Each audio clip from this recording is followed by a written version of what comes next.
Oh, there it goes.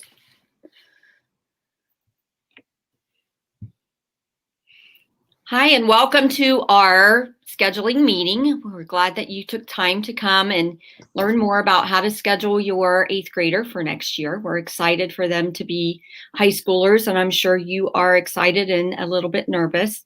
But we will do our best to help them get started on the right foot. And tonight we start with introducing ourselves to you. I am Julie Bruner. I am the department chair as well as the counselor for students with the last names R-O through Z. We also have Maria Perez, and she is the counselor for students with the last names of F through M, right? No, E through M. E through L. E through L, sorry. And then Jennifer Dashner, and she is A through D. And Chris Perano is M through RI. So tonight what we're going to do is go over graduation requirements. We're going to go over scheduling classes. We're going to tell you where to find all of the resources, the scheduling hub, how to look up the classes in the class descriptions in the program of studies. We're going to go over the My App, which is part of Infinite Campus that your student will put their classes into. A scheduling worksheet to help them narrow down what classes they want to take, and then a scheduling timeline.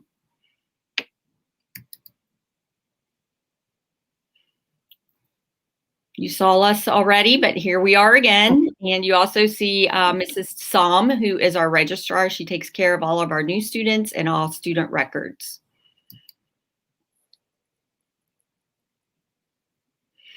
So there are 3 main graduation requirements that we have to, 3 categories, I should say, of graduation requirements that the students will have to work on earning throughout high school. The first thing that we're going to go over are the exact 20 credits that they need in different areas, subject areas. They will have to pass the English 10 and the algebra end of course exams. And they will have to earn 2 state seals, which we will go over, or 1 state seal and 1 local seal. So we'll talk about what those seals are too in this presentation.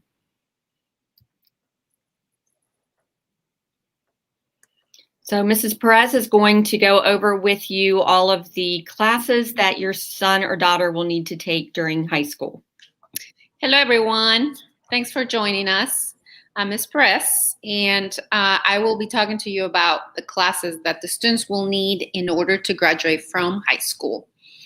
All students will need 4 years of English, 4 credits of English, which means that if they haven't taken any English yet, they will be taking an English class every year. They will need 4 credits of math. One of those credits must include Algebra 2 or an equivalent of that.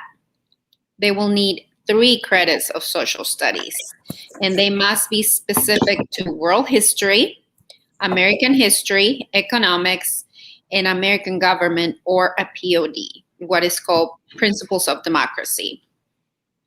Then we have 3 credits of science. They must take integrated science, that's usually on the freshman year, biology, and an additional science in that order. The students cannot move on to more advanced sciences unless they take the first ones, which is integrated science and biology.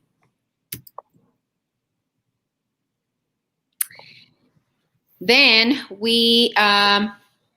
every student will need to take half credit of health, which is 1 semester. Most students usually take that in the 10th grade. Physical education, which can be taken at any time during the 4 years. But if the student is participating in athletics, they are able to be exempted from taking 2 semesters of PE with what we call the PE waiver option.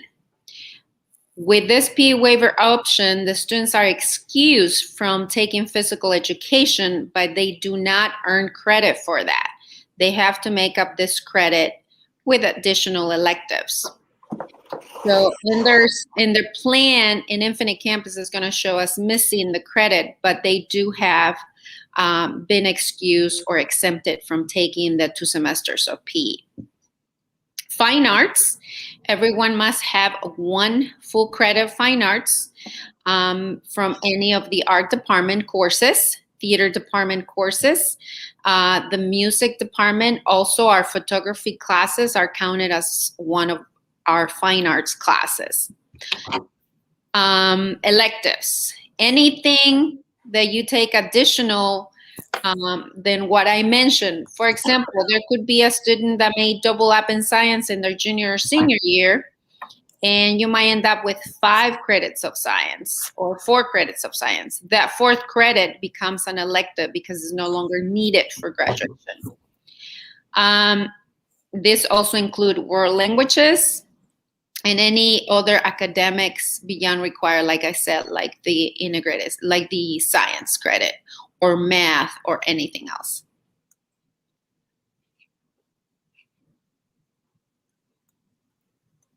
Next slide, Mr. Perano. Yep, I'm having some technical difficulties. I'm trying to get it going. Okay. There we go. All right. It looks really cool though when it changes pages. Yeah. Okay, just a little bit of information on world languages. World languages are not, or known as foreign languages, they are not required for graduation. A lot of people think they are required to graduate from high school. They are not, but they are required to get into a 4-year college. And they are considered an elective credit. You will need 2 years of the same foreign language for college, like I said, for a 4-year college. You can get into a community college or an open enrollment college without those 2 years. But for the most part, it is required that you have 2 years if you want to go to a 4-year college right after high school. If you are working towards an honors diploma, you will need 2 years of the same language or 2 years of 2 different languages to meet that requirement. And you can always ask your teacher if you are proficient enough to move on to the next level. There are some requirements and prerequisites for you to continue on to the next level of a language. American Sign Language is only available for grades 10 to 12. And yes, it is considered a foreign language or a world language.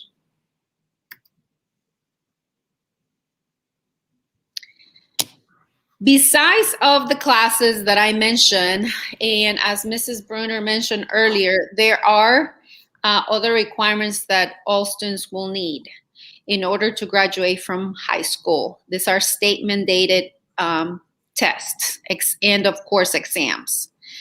The students must earn a 684 to be proficient in the subject.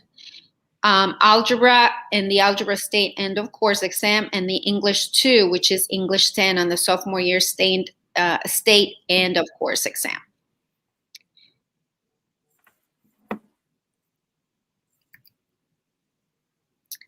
Now, if the student is not able to meet that requirement, they will be able to they have alternative options to meet the testing requirements. And we will discuss with you more specific in an individual basis. But as Mrs. Brunner was talking about the seals, which are on the next slide, there are 12 state and local seals that you can earn as an alternative or in addition to the proficiency that you need to get. And we will explain those in a lot more detail. Did you want me to explain this in more detail or no? And I don't think so. I think they just need to know that these are the seals that are needed. And we'll obviously more of this information will come out later. Yes. Are you able to like click on one of them to like if they were to get on this presentation, or does that not work in this setting? It does work. So what this presentation will be like a slide deck that I'll put on the hub, and they'll be able to go. Each one is the citizenship, seals, science, and technology are not linked in the military because they're self-explanatory. Right. The others are linked to what they need to do. So that will be on the slide deck that we put out there. Okay, perfect. As long as they can click on it. Thank Right. you. Yep. So that's the reason I asked. I didn't want to overwhelm you with a lot of information. You can look it up on each of the links once we make that available to you. And now I believe Ms. Dashner will continue on. Yep. So I'm Mrs. Dashner, and I apologize. I hope you can hear me, that I'm wearing headphones, but I'm afraid my family will walk in the door. I'm at home. So, and they are loud. So the first slide that I have is the requirements for the honors diploma. And as you can see, there are several options of honors diplomas. And if you are interested or your student is interested in getting an honors diploma, they would just sort of determine which one that they want to get, which they're only allowed to get one. So even if you qualify for more than one, you can only pick one. Most of our students get the academic honors diploma, which is, I believe, the first one in the green column. But there are other options as well. And the reason we give you this slide now is because it's something you sort of have to plan for all 4 years when you're in high school. So if you have questions, I think at the bottom there's a link that you can actually click on to go to ODE's website.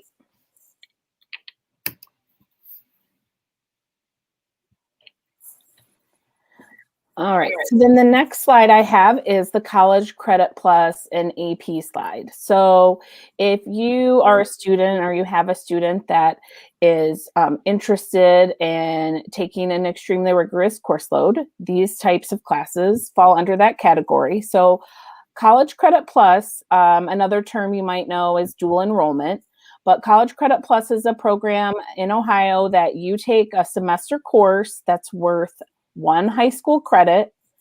It's also worth college credits, and it's a weighted class, but it only takes you a semester to complete.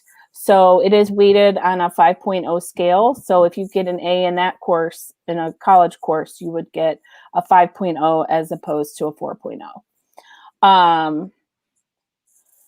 Oh, the bullet says exam needed for college credit. So there is not an exam that you have to take at the end of the course in order to earn college credit. There is, the college probably has midterms and finals, but there's not like a big test at the end like AP.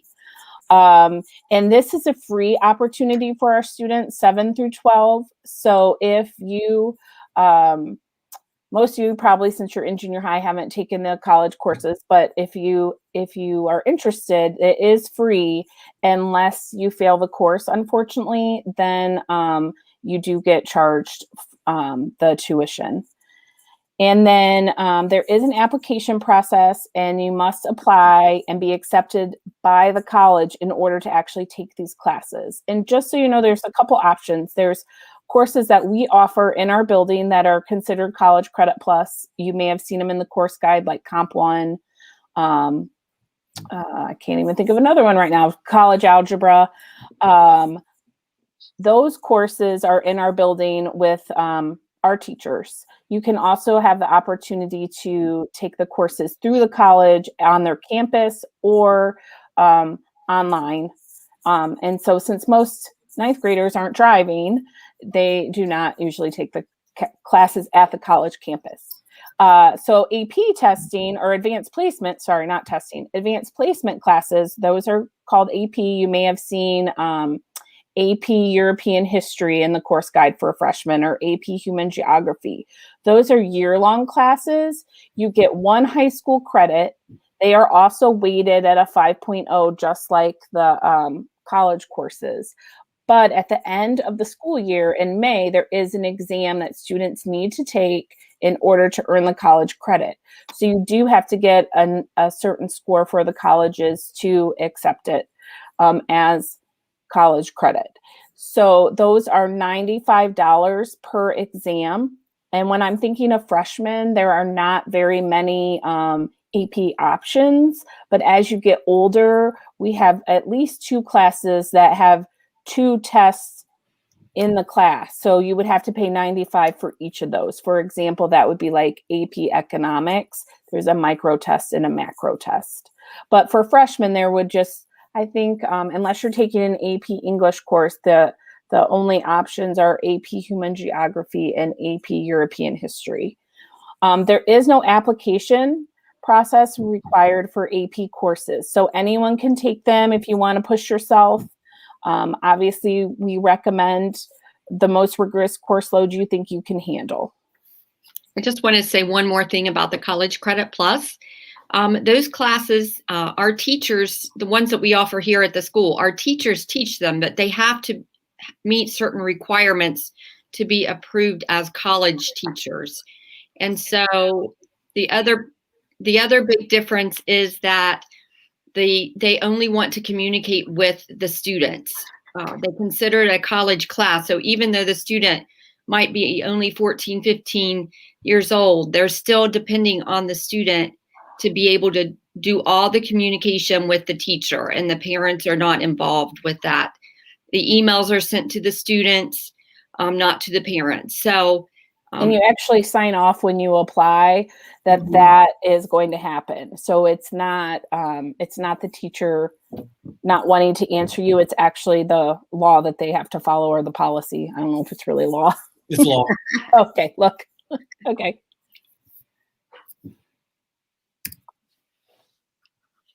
Hold on.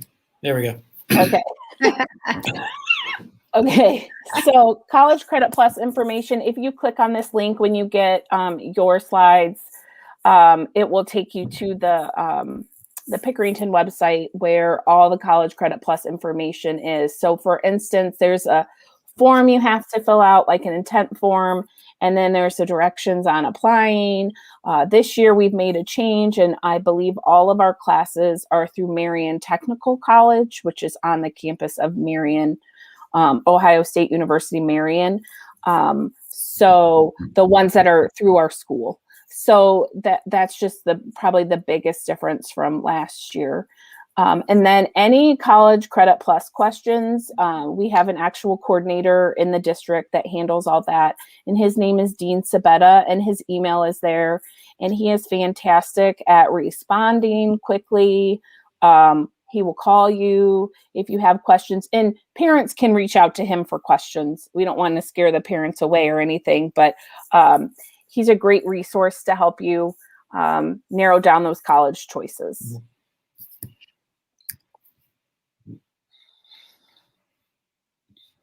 Okay, so choosing the right high school classes, you need to make sure that you're following your graduation requirements, which hopefully you got a paper copy, or well, you've at least seen the presentation, but like a grad check paper copy at the junior high.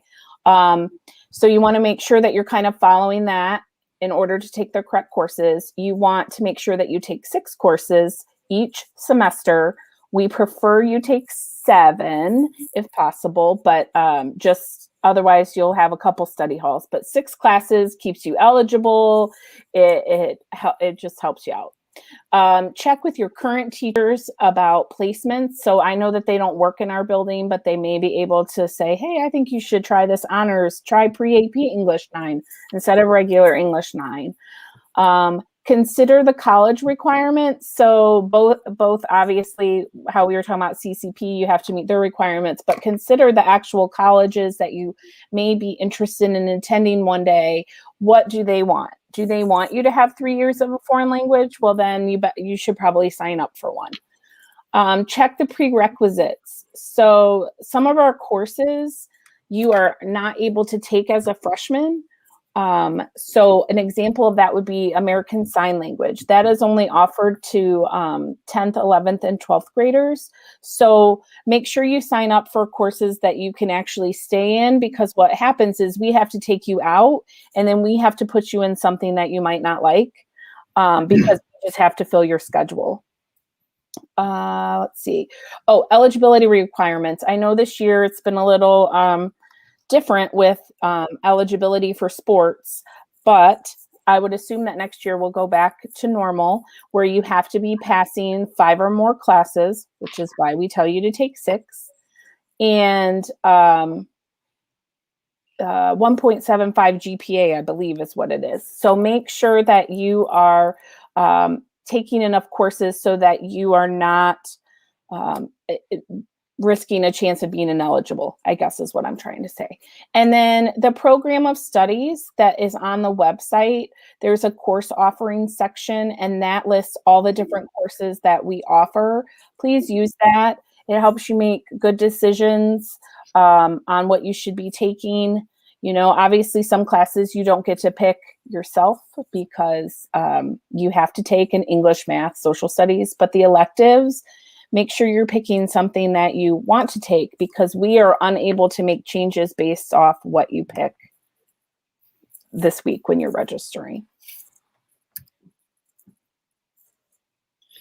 And going off of the scheduling is about choosing appropriate electives. You need to make sure that you're choosing at least, as time goes on, you need at least one credit of fine arts. And just like what Ms. Perez said, talking about what consists of those fine arts.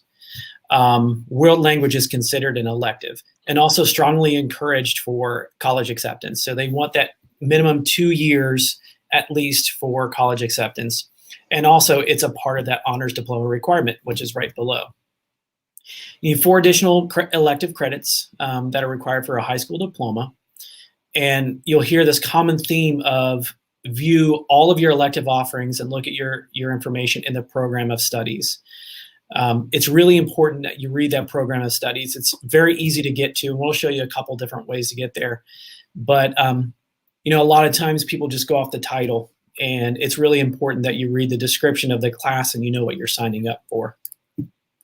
Or sometimes they think that they know who's going to teach it, and that does change sometimes. Where someone has told you in years past, you know, oh, well, you know, so-and-so teaches this class, they're great. And what happens during the summer, there's some movement at times with teachers. Teachers go to different buildings, they take different jobs, it just happens, or they start teaching a different class. So we can't always rely on that.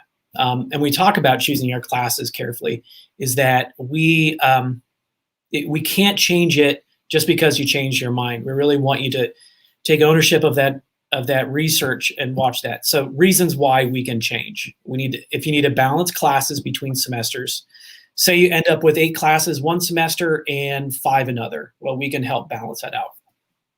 To accommodate a graduation requirement, you already earned a credit in that class, like for example, summer school. So say you took, you know, a health over the summer or something like that, and you have it scheduled. To drop a study hall and add a class, we can always add classes. To accommodate an original request that was not honored due to a conflict. It happens. What you're putting in this week is a request. In that, you know, from those requests, we build the master schedule. We don't offer every single class, every single period. So things conflict out, and it happens. So go into it knowing that you may not get everything, and be flexible. Say you failed a class and you're scheduled in the same class with the same teacher. Well, we don't want that. So what we'll do is we'll make that adjustment. Adjust for special alternative programming. What this means, like, say, for example, you're going to the Career Center your junior year, or we have other programs where you're outside of here. We will adjust your schedule. And to change an inappropriate course level. What this means is that you either didn't get the prerequisite. So like for AP Bio, as time goes on, you might want to take that. Well, you have to take Bio before you take that. So we would take you out of there. Or say the classes, maybe you shouldn't have signed up for that AP course. Then we can look at an adjustment for that. But it's really important. These are the only reasons that we can change your schedule. We gave this to cohort B today, and we also sent it out the other day for cohort A. We just sent this out. It's a scheduling worksheet. So what this is a great opportunity to look at the classes that are available to your students. It's just a visual aid to help you schedule. And it also tells you how much you need to schedule. Some people are kind of getting stuck up in like how many we're supposed to schedule. This is a good representation of that. You can go through and check those classes that you want, and with a combination of that program of studies, it's a good tool when going to the Infinite Campus, to MyApp, and start scheduling.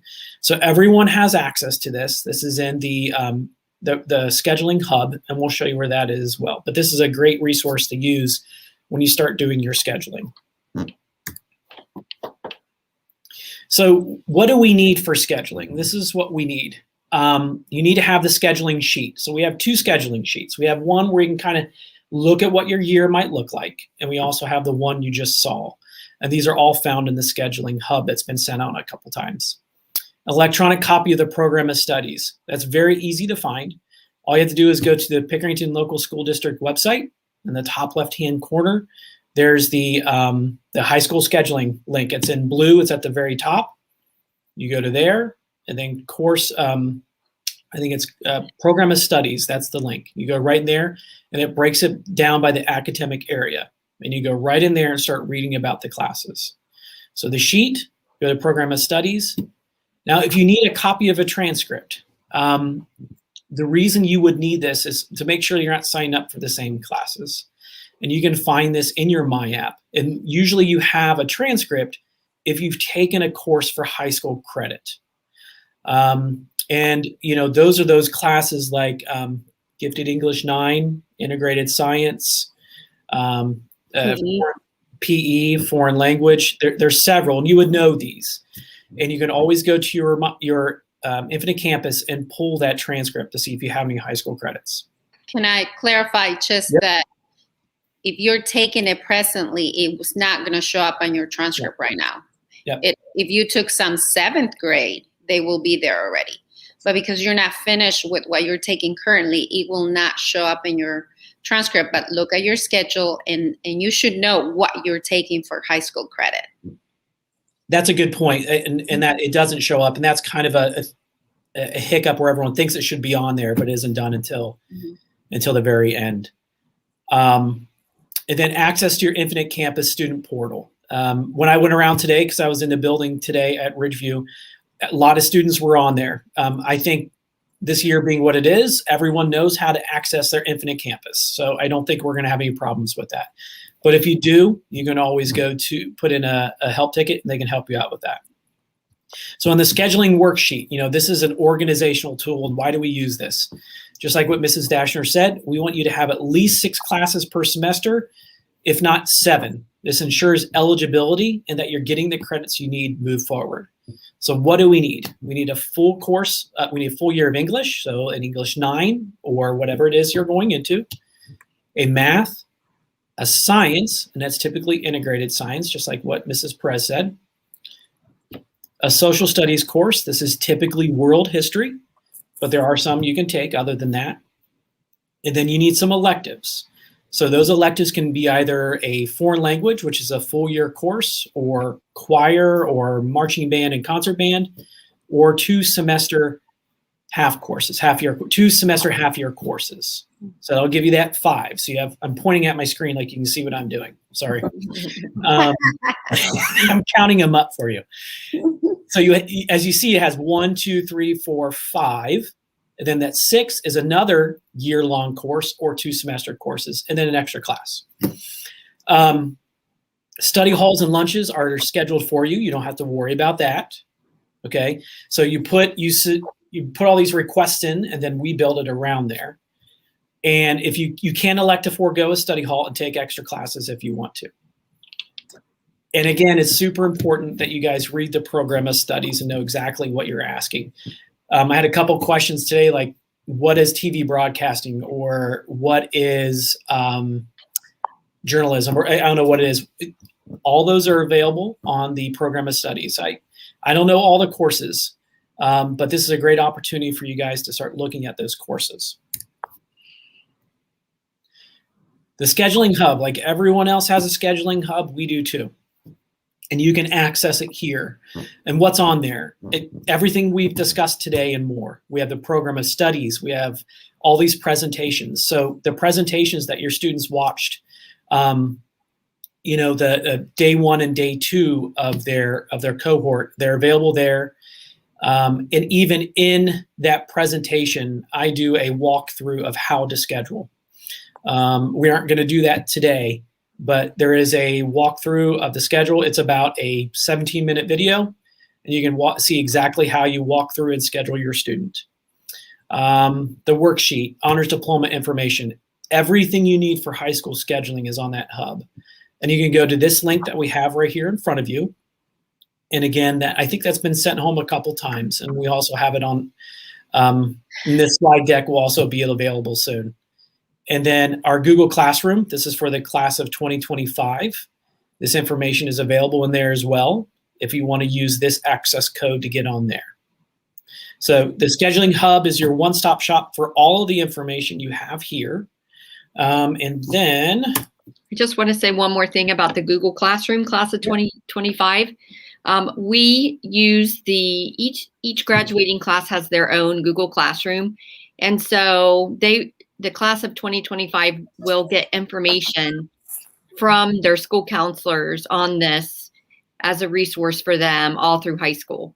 So next year when we do scheduling, if any announcements come up about Career Center or scholarships or whatever they need to know between now and graduation, that information will be on the Google Classroom. Give me 1 second. Sending a message out to everybody.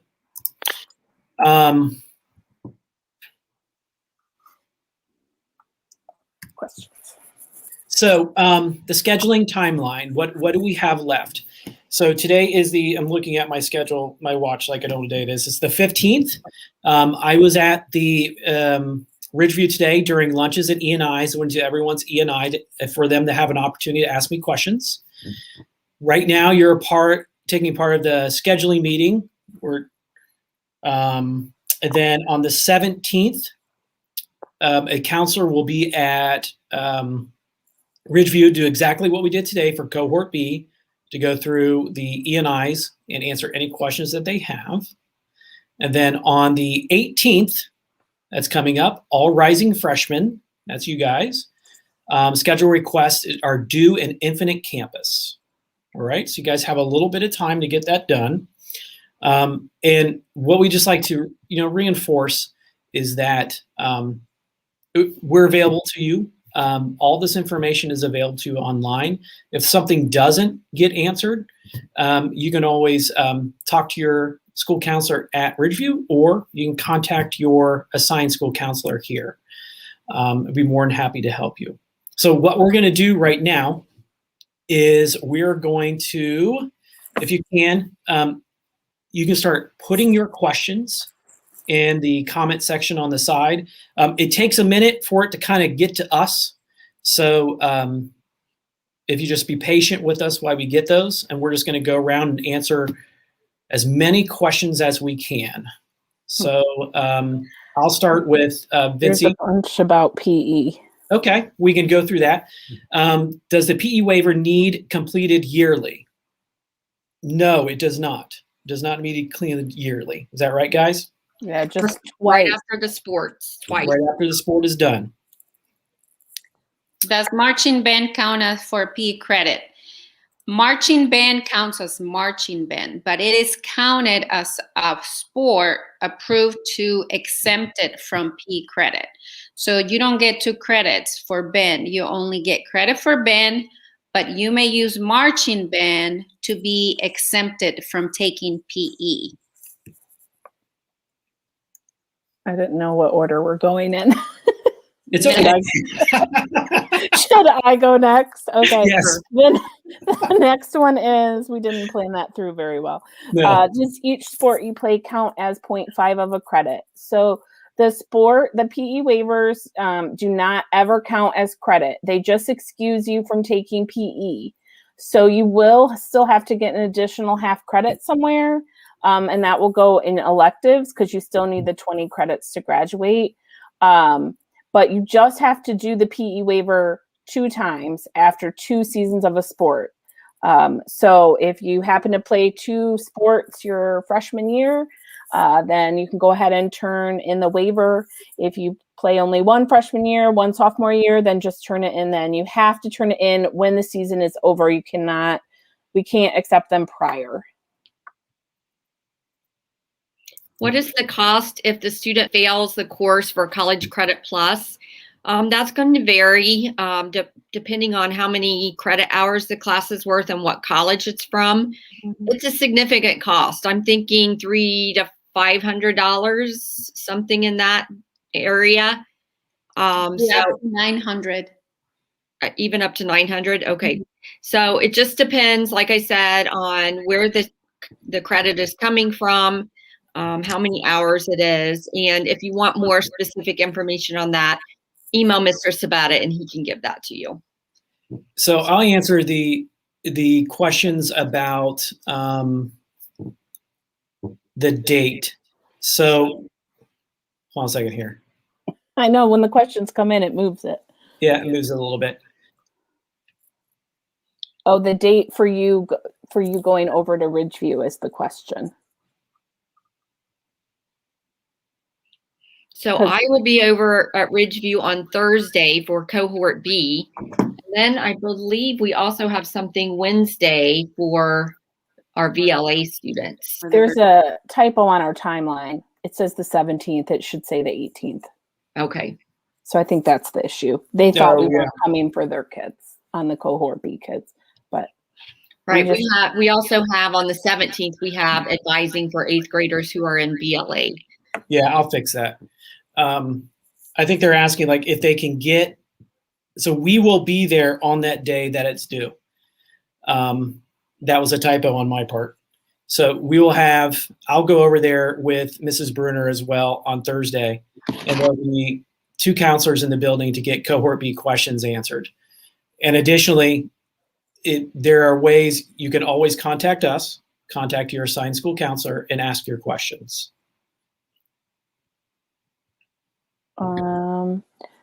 The next question is about AP or College Credit Plus. I don't necessarily know if one out benefits the other. The only thing that I would say would benefit for sure would be that if you take College Credit Plus and you pass, you're guaranteed college credit. AP testing, if you didn't score well, that could be, an issue where you don't get the college credit.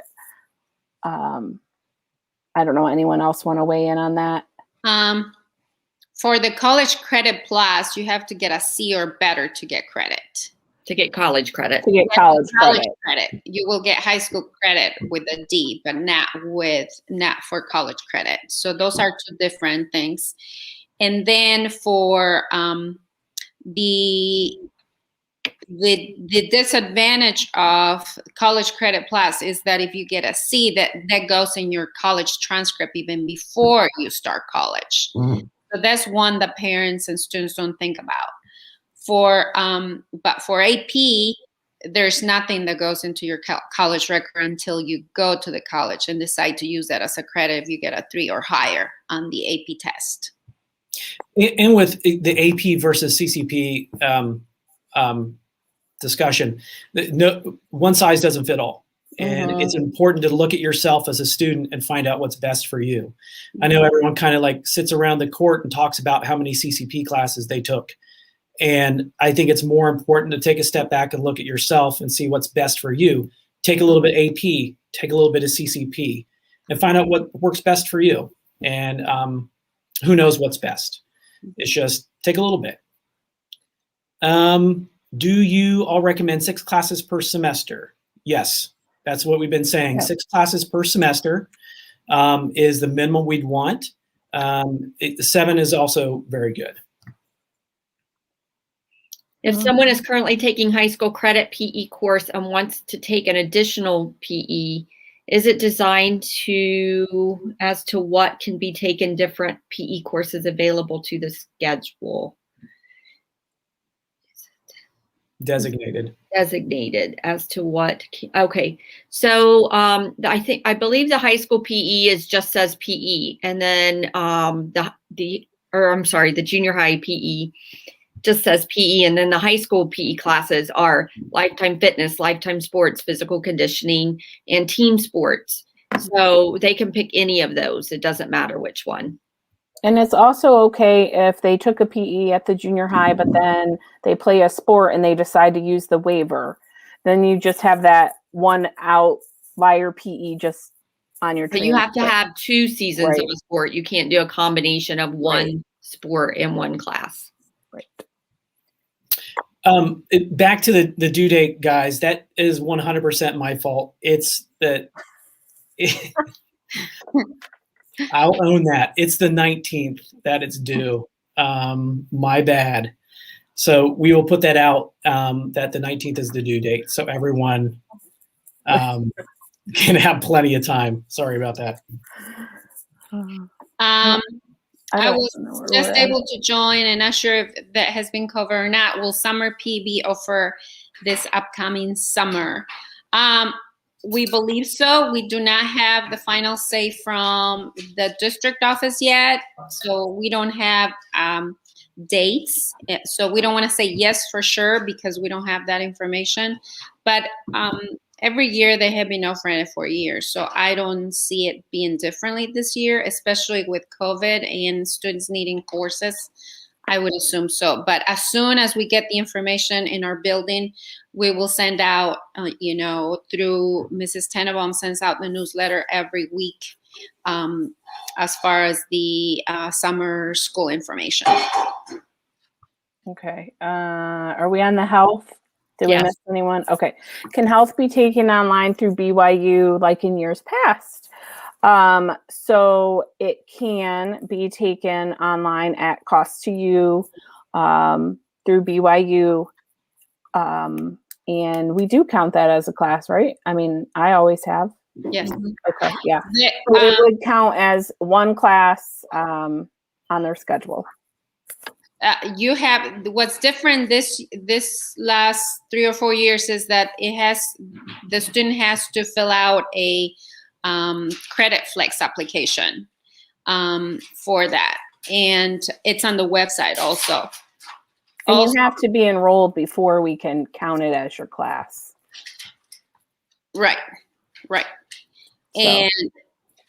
And what else? And it's an independent course. You're on your own. You actually register at BYU. It's you pay for it, and you'll get the transcript when you complete it, and we'll put it in your transcript. I think it's pretty much what Mrs. Dashner said. All right, the next one is, can my child test out of a language in their freshman year and count it as a credit? Yes, that would be considered flex credit test out option, and those applications are also available on the high school website. I think they're actually under the district's portion of the website as well. It's not. I don't think it's under the school counselor page. I think it's under teaching and learning. Okay, so then they fill out the application. We will. You will turn the application into the high school counselor, and then the high school counselor will have to arrange for the actual test to occur. Then in the test out, basically the student will get the grade, whatever they get on that test, they'll have to, that would be their grade on their transcript if they want credit for that test. And the BYU Health, I believe, is on the school counselor portion of the website, but I think the overall umbrella of Credit Flex is under the teaching and learning portion of the district website, which is still under central, but you know what I mean. Do pre-AP classes have a max weighted grade of a 5.0? They do not. They are a 4.5 for pre-AP. It moved on me. Will students have different schedules every semester, or is it every 2 semesters? I think because they're thinking trimester. So Yeah. we're on 4 quarters. So we have 2 semesters. So every 2 semesters, that midway point, that's when things could change. That's when the semester classes will change. Obviously, the year-long classes stay the year long, but the semesters will change.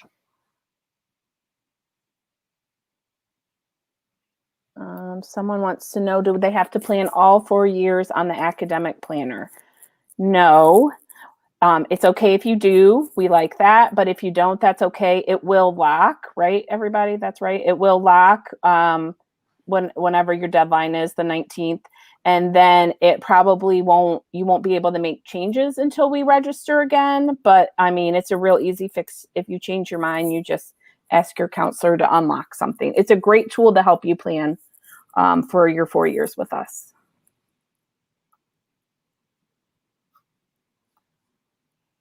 Can a student take a summer class to get ahead for credits? We often get that question, and we don't really recommend it.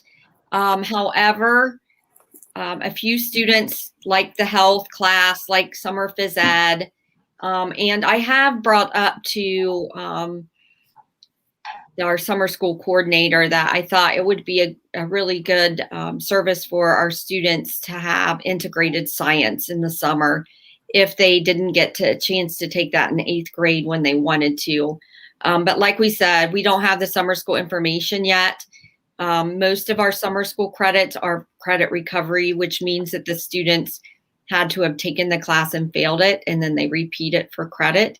But there may be a couple of classes that are offered for new credit, which could be health, it could be PE, it could be integrated science. We're not for sure yet. Later on, though, if the student qualifies for a college credit class, they're able to take classes in the summer through that program for new credit. If my child only chooses 6 courses instead of 7, does that mean they would be placed in an extra study hall? Yes. So if you only choose 6 and you get all those 6, it'll be a study hall and a lunch. It'll be a lunch and then study halls. Yes. And we do have a few hour-long classes. So most students have like a 20-minute study. No, I shouldn't say most. Many students have a 20-minute study hall just because there's a couple random hour-long classes in the math and the science department. So they could have a true 40-minute study hall, and then they could have a random 20-minute study hall, just depending on how their schedule plays out. For instance, my daughter this year, she has 2 20-minute study halls, and she does not have a regular 40-minute, but that's just how her schedule was made. Okay, the academic planning tool on Infinite Campus is for requesting classes, right? The counselors will help the students to make any necessary corrections. Yes, if there is a mistake in the academic planner, it is a list. The master schedule will be made based on those requests. If there is a conflict or an imbalance in the schedule or something that was selected not meeting the prerequisites, we suggest that you look at the program of study so that those errors are not made, because we have the resources so that you get information and all of that is correct. But you're right. If there is an error or something that needs to be fixed, we will manually fix it. But I think we need to say too, we don't really go through each schedule. There's 1,800 students, over 1,800, and there's only 4 of us. So we aren't able to, I don't know how I want to say that. They're more just glanced at than they are specifically looked. Right. So we rely on you to help us make sure that you have your English, that you have your math, that you have your science, that you have your social studies, that you have that's why we're giving you all this information so that you are equipped. And in case we miss something, because we have so many students and we cannot possibly check every single one of them, you're able to catch that and let us know if something's missing in your schedule. And there will be a time where we send out an email that is a verification of classes. So you will get a list. Usually that happens sometime in April. We'll let you know. But you'll have a list of these are the classes that you signed up for next school year. If there is a mistake on this list, please let us know now. So you will have that opportunity to correct any mistakes at that point in time as well. And then sometimes our teachers are able to go through their class lists, and if they see someone that somehow was able to register for a science that they don't meet the prereq, they also will be on the lookout for things that don't add up, and they will let us know too. So we have, how long into the start of the semester can a student change in and out of a class? So basically, we went over the reasons why students can change in and out of the classes in the presentation a little bit earlier. But they have 10 days for schedule changes if they fall into one of those categories. So it's not just, I changed my mind. This isn't my friend. I don't have any friends in this class. I'd like to have a different lunch. As you can imagine, we could do schedule changes 24/7 for the first 2 months of school. So we have to put a limit on them sometime, because obviously there's a lot of other really important things that we want to get to help your students out with. So we have to be able to regulate that. That's why we spend so much time in meetings like this, putting the information out and really hoping that the students will do their research and ask the questions when we're available to answer them, look at the program of studies and ask their teachers. Their teachers all know what they should take, so that we can get on with helping them with career and college choices and social emotional concerns and all of those kinds of things that fall under our umbrella as school counselors. So in other words, you cannot just decide that instead of photography, you want to take theater. And there's really not any other reason for your change. We will not change that. We're not very popular during schedule changes because we say no a lot. And it's not because we don't want you to have the perfect schedule of what you want. It's just because, again, the master schedule is made based on your request. And when you request to be moved from your original request, those numbers change and it imbalances the numbers in the classes. So it's actually a board policy. It's not our rule. Mm-hmm. So just keep that in mind. If you want photography, make sure that you want photography. If you want, a technology class, make sure that you research that technology class, because even though we do change schedules, it's only for corrections and for changes that are a must, not because you all of a sudden didn't like the class you selected now, okay? The next question I think was about ignore the alerts and warnings. Yes, you can. We wish we could write that in the sky. We can ignore the alerts, and then it should still save. If you go back in, it should still be there. If it's not, then there's obviously a different issue. But for the 10th, 11th, and 12th grades, yes, you can update those later. Each year, or like I think I said earlier, you can plan for all 4. It's up to you. Should parents sign up for the Google Classroom for the graduating class, or is it just for students? I believe it's just for students right now, isn't it? For the graduating class, or can parents do it as well? I think they can if they have a Gmail, but maybe not. Maybe not. I'm not sure if they can, Jay. But this is actually a good opportunity to have your son working on that and communicating with you about what's coming up on those Google Classrooms. We will put general information in there every once in a while. So this is a good time for him to do that. But if you feel like you need to be a part of it, as long as you have a Gmail, I think you can do it. Can we? Oh, Mr. Summer, he popped in. Only the student. Only the student. There we go. That's what I thought. I was pretty sure that, because from the parent side, I remember that I could only because I work in the school, but my kid's dad could not, even though he had a Gmail, he could not be a part of it. Yeah. Summer coming in for the win. That's right, Mr. Summer. Thank you. So is there help with College Credit Plus besides the teacher, like tutors for students?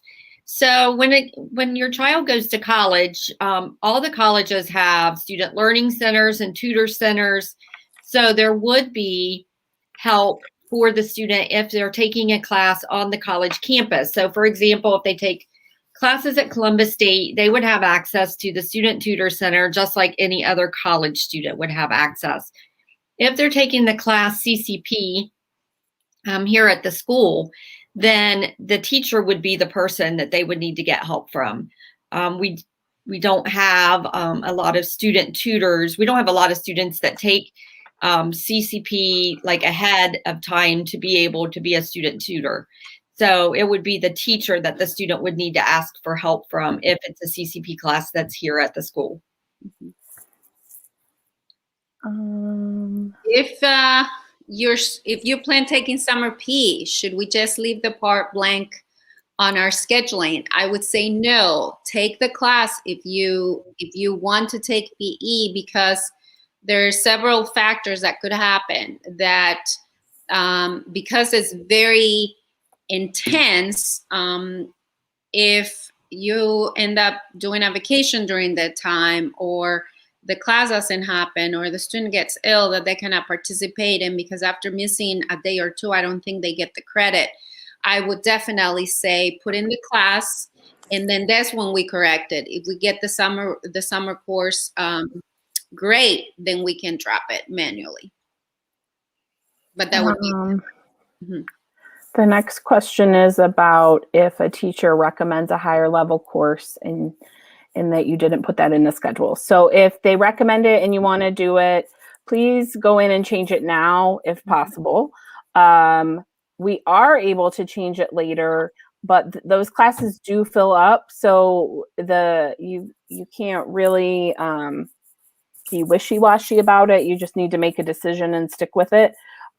Students that do take higher level courses, if the course is too difficult and they work with the teacher, there sometimes are opportunities to level down into a regular class, but only if there's room. And we had a year, I think it was 2 years ago, that there was no room for students who wanted to level out of AP American History.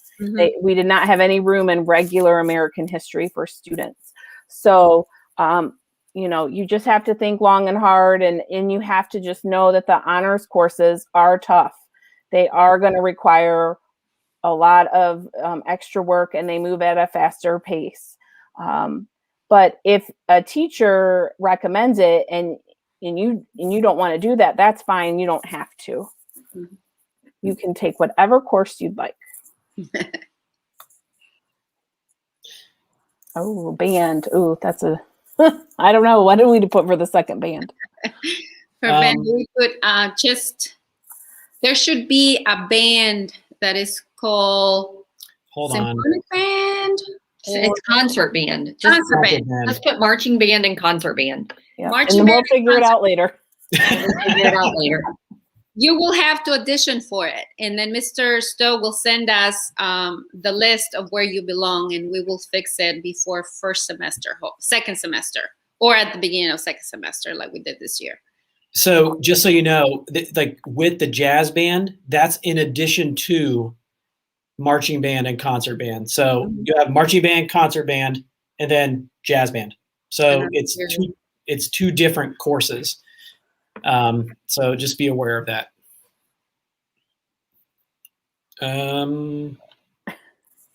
Jay gave us thumbs up. Is cohort B Monday and Tuesday? No, cohort A is Monday and Tuesday. Yeah. I don't know. Cohort B is Thursday. Are you talking about next year? I think I'm confused. Which doesn't take much. So I think maybe, I don't know.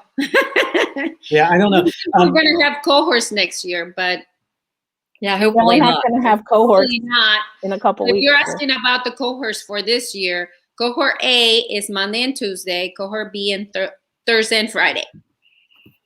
It won't let us save the 4-year planner. Just ignore the alerts. Sorry.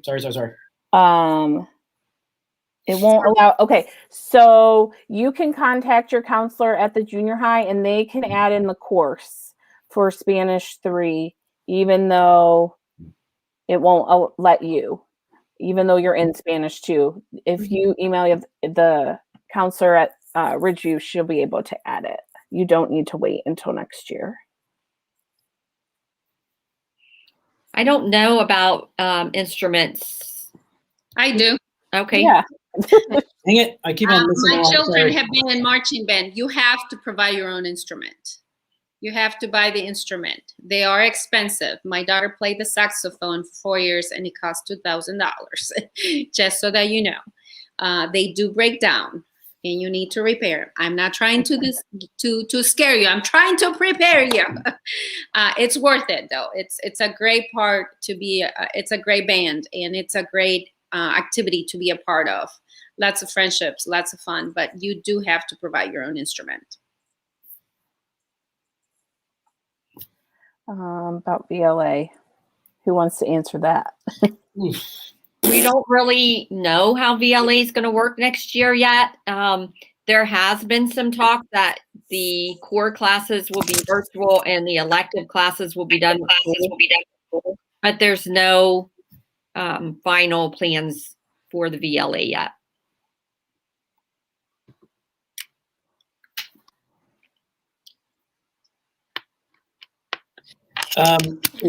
If you were sending your son on the wrong days, they probably would have told you by now.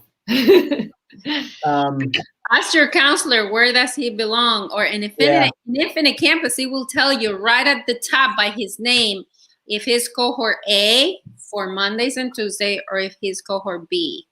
Yeah, but they probably would have told you by now if you were. So you're probably doing the right. You're probably okay. Okay, it looks like we've made it through all the questions. If you think of something else that we did not answer tonight or that you can't remember, feel free to email us. We are very diligent in getting our emails answered very within the 24 hours. That's our goal anyway. First of the year, maybe we might not meet that goal, but the rest of the time we Don't put that down for that's not a lot. August is a different ballgame. So anyway, we are so glad that you joined us tonight, and we are so hopeful that we answered your questions and help you feel better about your son or daughter coming to the junior high. We really do want them to have a good experience. We want to provide as much information as we can to help you make good decisions. And so please don't hesitate to let us know if there's anything else that we can do to help you with this process. She meant coming to the high school from the junior high. We're excited. We're excited to have you. And if there's anything you need, you know where to find us. We're available to you. Thank you very much for attending today. Thanks, guys. Thank you. Bye. Bye. Bye.